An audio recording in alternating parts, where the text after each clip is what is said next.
We're going to talk about what it is to believe and how it impacts and affects our life. Now, my family likes to go hiking. Anybody else in here that enjoys hiking in state parks or whatever? Okay, so our favorite trail is trail number 3 at Turkey Run. It's the trail that goes down and walks along the creek, and you go in the ladders, and it goes in the canyons and all of that fun, exciting stuff. And on any given day that we walk down Trail 3, you will see our kids doing what they're doing in that bottom right-hand corner, and probably in the top right-hand corner too.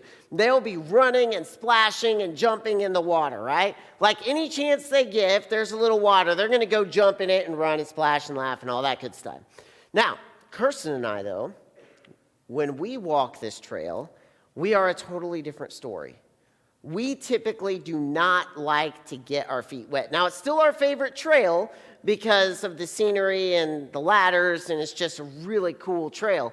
But we do not like to get our feet wet because, and maybe some of you are with me on this, there is something about walking around with sloshing socks that are soaking wet the rest of the day. Anybody feel me on that one? You're like, oh, it just drives me nuts. So I don't mind my feet getting wet in the water. That's not a huge deal. It doesn't really bother me so much. But the rest of the day as I walk around, now maybe you have a less wrinkly problem than I do. But as I walk around, like I can feel my feet wrinkle, and these crevices start to fold, and this may be too much information, start to fold in my feet where there should not be wrinkles and crevices in my feet, and then they start to hurt, and it's just horrible. But we try to avoid walking in the water. Now, sometimes, depending on how high the water level is, that's a little bit more difficult than other times. But very often, you will find Kirsten and I standing at the edge of a creek, just kind of studying where we are going to step next. We know we need to get to the other side, and so we're looking for rocks or logs or sticks, whatever we can step on to get to the other side. This month we're talking all about belief and faith. And here's what I want to tell you tonight. Belief is that very first step onto a rock in the life of your faith. Belief is simply the first step. Now, some of you vividly remember this. Some of you vividly remember standing at the edge of faith with curiosity, asking yourself tons of questions. Is this worth it? Is this real? Is this really something I want to do? Is this something I want to give my life for? And you were asking all these questions, and you were looking for step after step after step to get across this creek called faith so that you could have your own faith. Some of you vividly remember that. Some of you have no idea what I'm talking about. That I would fall into that category. I don't remember standing on the edge of faith looking curiously because I grew up in a family that was like, you're going to church. This is what we do. This is how we do it. And so whereas some of you have had to stand and figure it all out for yourself and look for the rocks and the logs to take those steps of belief, for me and for some of you, it was like you had parents or grandparents or other adults coming along you saying, all right, step here, now step here, now step here. And you didn't get the curiosity phase. You just jumped right in, and you have always believed. Some of you, you're at that curiosity phase right now. And you're not sure if you believe it. You're here for the fun. You're not sure you want to believe it. Maybe you aren't even at the curiosity phase and you're like, I have absolutely no interest in this, but I'm here because a friend invited me. Here's what I want to say. This month, God has something to say to you. This month, God has something to say to you. Because whether you are standing there curiously or not, at some point in your life, you will or have decided to take that first step. You see, at some point, curiosity turns to belief and you take a step.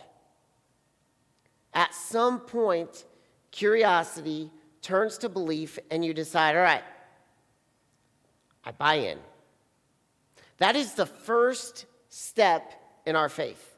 Some of you have taken that step. Some of you aren't quite there yet. No matter where you're at, that is okay. I'm just glad you're here, and I want you to know God has something for you this week. So here's where I want to start. I want to start all the way back at the beginning and simply answer this question. What is belief? What is belief? In John chapter 14, Jesus is talking to his disciples. And Jesus has just had the Last Supper. And he has just explained to his people that have followed him for 3 years, he said, listen, I am going to die, and all of you are going to leave me, and all of you are going to betray me, and I am going to be crucified. Now, this would have been a shock to the disciples. I know that doesn't seem like much of a shock to us because we know the end of the story. He went to the cross, he rose from the grave. He meant something greater than things on this earth. But for the disciples, they were like, what is going on? Their minds were just completely blown. But I love what Jesus says in John chapter 14. Check this out. He says, let not your hearts be troubled. Believe in God. Believe also in me. In my Father's house are many rooms. If it were not so, would I have told you that I go to prepare a place for you? And if I go to prepare a place for you, I will come again and will take you to myself, that where I am, you may be also. I love what Jesus says here. Jesus says, believe. That's the first step. And I love, because Jesus knows what's going to happen. These disciples, they have no idea. Their worlds are completely rocked. They don't know what the next day holds. They don't know what the next 36 hours hold when Jesus is going to be dragged away and crucified. They don't know what their lives are going to look like years from now. And Jesus says, you don't have to figure all that out. He says, believe. And so we have to come to this definition of what is belief. And belief is simply this. Belief is where we acknowledge that something is true. Belief is simply when we acknowledge that something is true. Now, here is where I get caught up and I veer off in a direction that I don't think Jesus ever intended me to veer off. Maybe you're like me. You see, when I think about my faith, when I think about belief, Jesus asks me to take a step and say, all right, CJ, I simply want you to acknowledge in your mind that what I say is true. And in my mind, what I think is, if I'm going to believe, before I ever take that first step onto that first rock, I better know what the next 5 steps hold.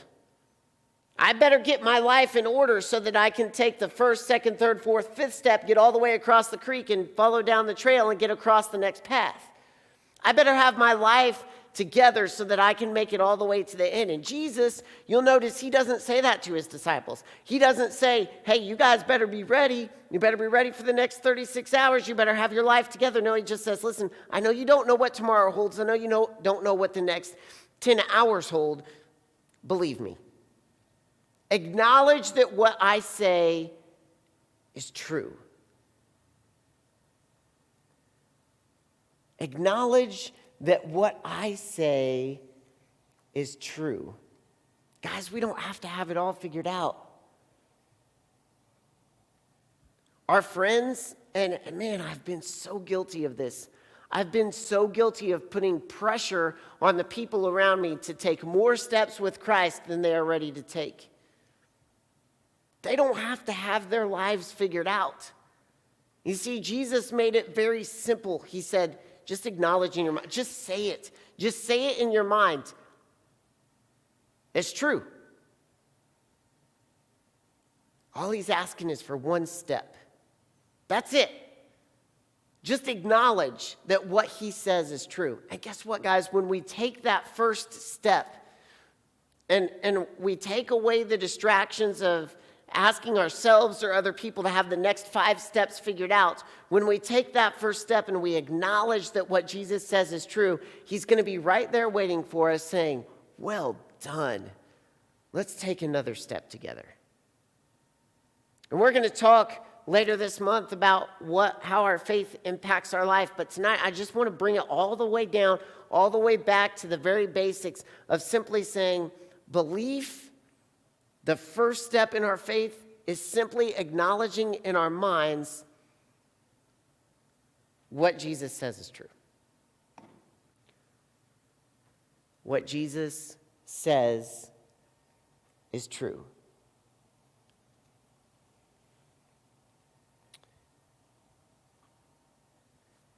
You know, when Kirsten and I go hiking, and our kids go hiking, like I said, our kids are running up and down the creek and going absolutely crazy.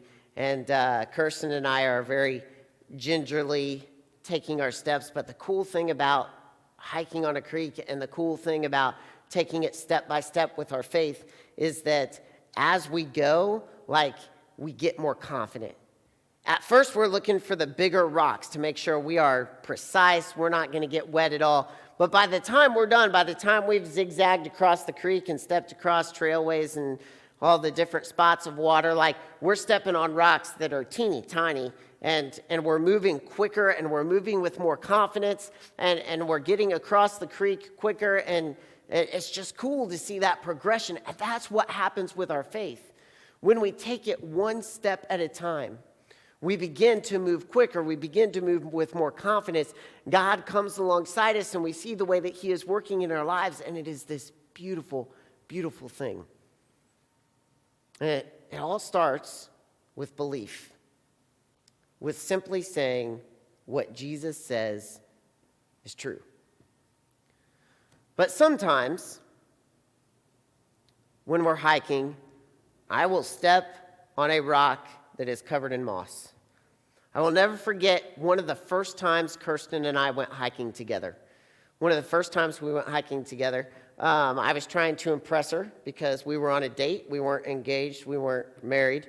So I was just trying to impress her with my hiking skills, right? And so we went to McCormick's Creek, which is down near Bloomington, and I had this fancy dancy for that time video camera, and she's like, hey, do you want to put the video camera in plastic? And I'm like, nah, I got this. I'm such an awesome hiker on the creek that I'm not going to fall in. I don't need a video camera in plastic to protect it, right? And we got about halfway down the creek, and I took a step on a rock covered in moss, and I went down like this, and just the pocket that my camera was in went under the water. And I was like, oh no. And later that day, we finished hiking. She's like, is everything okay? I'm like, oh yeah, everything's great. And later that day, I pulled it out to try to take a picture, and it was fried, completely dead. And sometimes we have those moments where we step on a rock, we step on a log that snaps or a stick that breaks, and we fall into the water. I remember going hiking at McCormick's Creek as a kid, and my favorite place in McCormick's Creek, the place that captivated me most as a kid, and even when I go back today, this place is the place that captivates me most. It's Wolf Cave. Have you guys ever been to Wolf Cave, seen Wolf Cave? All right. I thought this was always really, really cool, a cool area. And as a kid, I read this little sign. It says, wolves inhabited Indiana till the mid-1800s. According to legend, a settler ran out of the cave in this area, and the wolves were chasing her, and she threw down her bonnet and some food to distract them to get home safely. Now, as a kid, I saw the picture of the wolf. I read a little bit about the sign, or someone told me what the sign said, because I wasn't interested in reading the sign at that time. And I came to a very logical conclusion. There are wolves in Indiana. And that is awesome, right? That is incredible. I am so excited that there are wolves in Indiana. And I tell you what, I was probably in elementary school when I started believing that. It was long into our marriage that I was corrected on this belief. So one day, I don't even remember how it came up, but I was talking with Kirsten, and, I just mentioned, the wolves that are in Indiana. She's like, what? And I'm like, yeah, the wolves. She's like, what are you talking about? There are no wolves in Indiana. And I was like, yes, there are. There are absolutely wolves that live in Indiana. This is like a known fact that there are wolves in Indiana. She's like, there are no wolves in Indiana. So you know what I did? I was like, you know what? I'll show her. I'm going to Google it, right? And in my mind, I'm like, dude, I'm so going to revel in the gloriousness of me proving her wrong. It is going to be absolutely incredible. And so I Googled it, and there are no wolves in Indiana, anywhere in Indiana. Like occasionally one wolf crosses from Wisconsin, but doesn't find a pack and goes right back up to where it's from. No wolves anywhere. Guys, this rocked me. Like, not super duper rocked me, but I was so disappointed. I cannot tell you how many times I went to McCormick's Creek and I hiked past this cave and I kept watch over my shoulder, hoping that I would see a wolf. Never happened.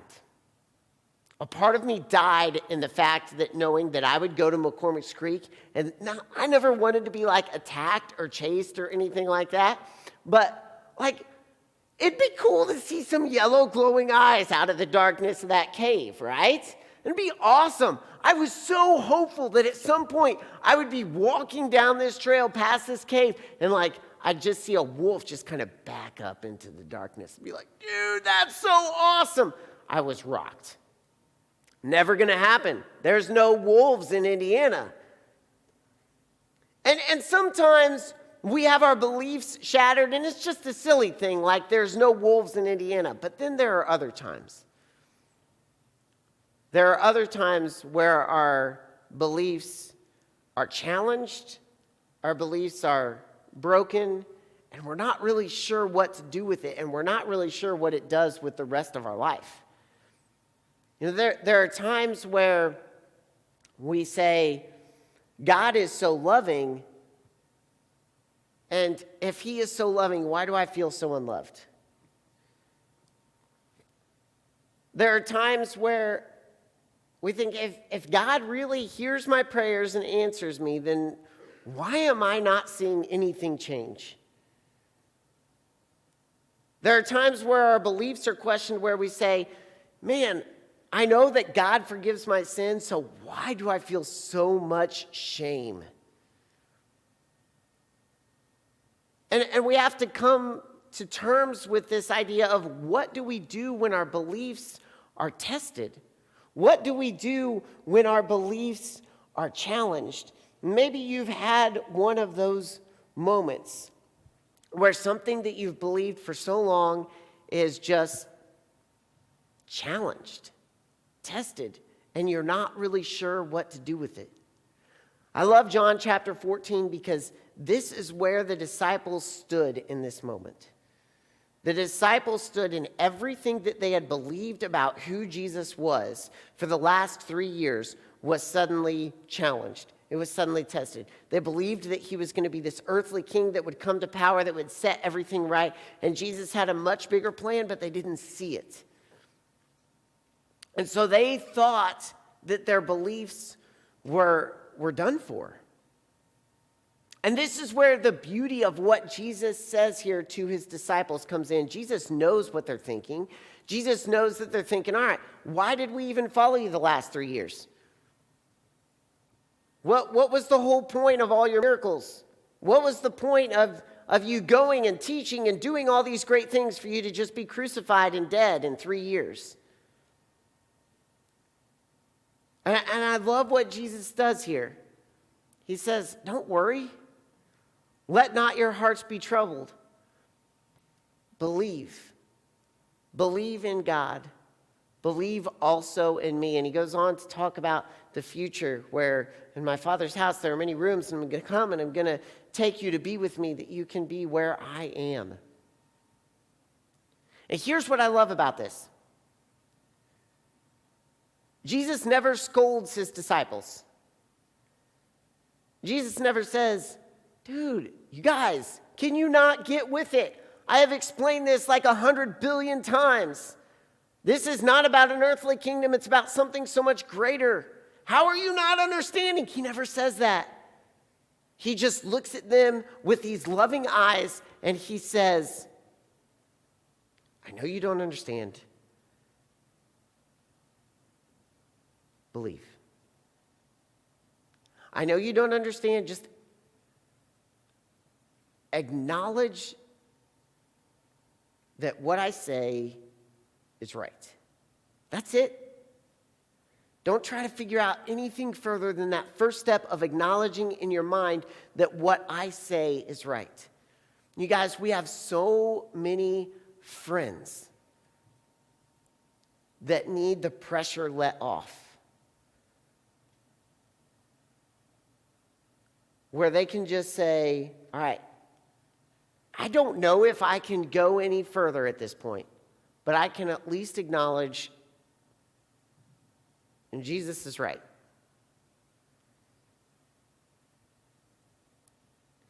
And maybe for you, your beliefs right now are tested. Maybe your beliefs are shattered. Maybe you're standing on the bank of the river of faith with curiosity. Maybe you've never taken that first step and you're wondering what's next, and you're feeling all this pressure to have it all together and to figure out the next 5 steps. And tonight, I want to encourage you to take all the pressure off. Just take that first step and say, all right, I don't know what tomorrow holds. I don't know what next week holds. I don't know what this year holds, but here's what I know more than anything else. Jesus is right. And maybe that's all the further you, or maybe that's all the further your friends can go right now. And that is okay. Here's the cool thing about when our beliefs are questioned. Here's the cool thing about when our beliefs are shattered. Here's the cool thing about standing on the bank of curiosity, is that it's okay to ask questions about God. It's okay to have doubts.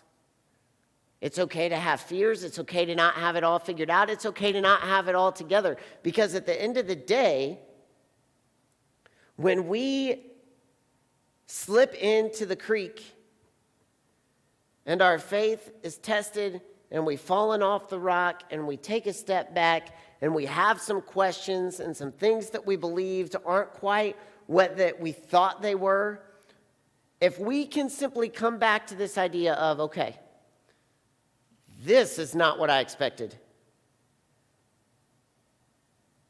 can I still say Jesus is right? Jesus is right. I believe it. This is not what I expected. This is not what I wanted, but for my life, Jesus is right. Here is the cool thing. When we can take the pressure off and we can ask some deep questions, we can be okay with those questions, and we can acknowledge that in the midst of those questions, we still believe and Jesus is still right. We see a new perspective of who God is. You see, for the disciples, they stepped into this belief that, okay, I have no idea what's going on, but here's what I know. Jesus is right. And in a matter of 3 days later, they saw a side and a perspective of God that they never expected to experience. They saw that it was much, much bigger than an earthly kingdom. And it was much more far-reaching than just their local Middle East culture. It was about this entire world. And so I give you guys a practical challenge every single week. And this week I want to give you another practical challenge. And this one may be a little bit tough. This one may be a little bit difficult. It's really two challenges depending on where you are and how your faith is going. Maybe you are standing on the bank curiously looking in, not sure about your beliefs, not sure what the future holds, and you have felt some guilt about that. My practical challenge for you this week is to sit down and write out your doubts. Write out your questions. Search for answers. Really kind of do some digging and some self-reflection. And maybe for you, you're strong in your faith. Things are going pretty well. Your belief is pretty strong right now. Here's what I want to encourage you to do. I want to encourage you to approach a friend, approach someone you know, and honestly ask them, what doubts do you have? What are some things you don't understand? Now, this is going to be scary because one of two things is going to happen. Either they're going to ask a question you have no idea what the answer is, which is totally fine, or they're going to say something that you disagree with, and all of your defenses are going to start to rise. Here's what I want to encourage you to do. Drop your defenses. Just listen. And remind yourself, it is okay that they have questions, and it's okay that they have doubts. And we can listen, and we can help them to understand that we still love them even in the midst of their doubts. Because here's the truth. The truth of the matter is that no amount of arguing is going to change the way that they perceive God. No amount of arguing was going to change my mind that I needed to believe that there were wolves in Indiana, that there were no wolves in Indiana. Kirsten could have argued till she was blue in the face, and I would have been like, dude, I know there's wolves in Indiana because there are wolves in Indiana. But it wasn't until I Googled it and I figured it out for myself.